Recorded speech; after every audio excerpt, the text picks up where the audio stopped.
মানব সৃষ্টির শুরু লগ্নে তখনো পর্যন্ত মানবকে সৃষ্টি করা হয় নাই। মহান আল্লাহ পাক রব্বুল আলামিন সমস্ত রূহকে একত্রিত করলেন।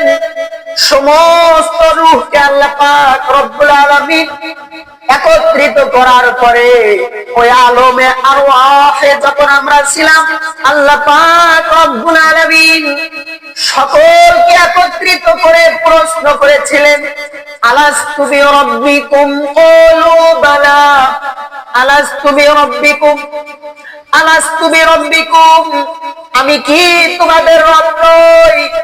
সেদিন আমরা এক বাক্যে উচ্চারণ করেছিলাম, ক্বালু বালা, অবশ্যই আপনি আমাদের রব, আপনি আমাদের সৃষ্টিকর্তা, আপনি আমাদের রব।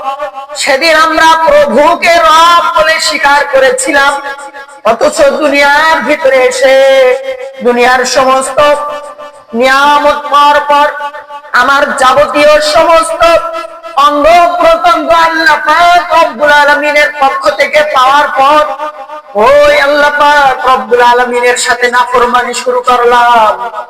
ওই আল্লাহ পাক রব্বুল আলামিনের সাথে কুফরি শুরু করলাম, বিয়াদবি করলাম, শিরকি করলাম।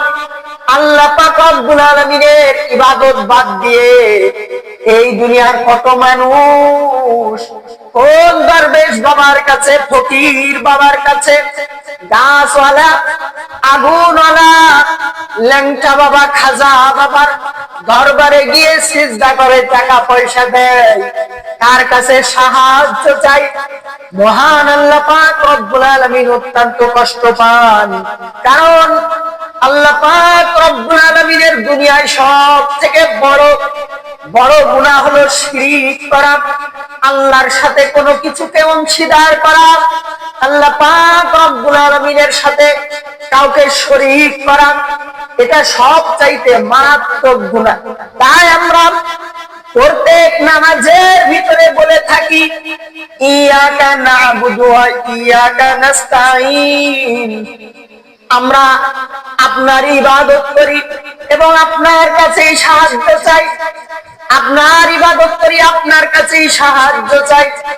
আবার আলমে আরওয়াহে আমরা সাক্ষী দিলাম আপনি আমাদের রব, অথচ নামাজটা শেষ হওয়ার সাথে সাথে আমার ডাক্তারের উপরে, আমার টাকা পয়সার উপরে, আমার ফসলের উপরে আস্থা চলে গেল, আর আল্লাহ পাক রব্বুল আলামিনের উপরে ভরসা থাকলো না। সব ভরসা চলে গেল অন্য কিছুর উপরে, আল্লাহ পাক রব্বুল আলামিনের উপর থেকে ভরসা ছুটে গেল। তাহলে আমরা কি জবাব দেব মহান রবের নিকটে? মহান রবের নিকটে কি জবাব দেব? এই দুনিয়ার ভিতরে পাঠালেন, চক্ষু দান করলেন, অঙ্গ প্রত্যঙ্গ দান করলেন, অথচ আল্লাহ পাক রব্বুল আলামিনের নাফরমানি হার করলেন।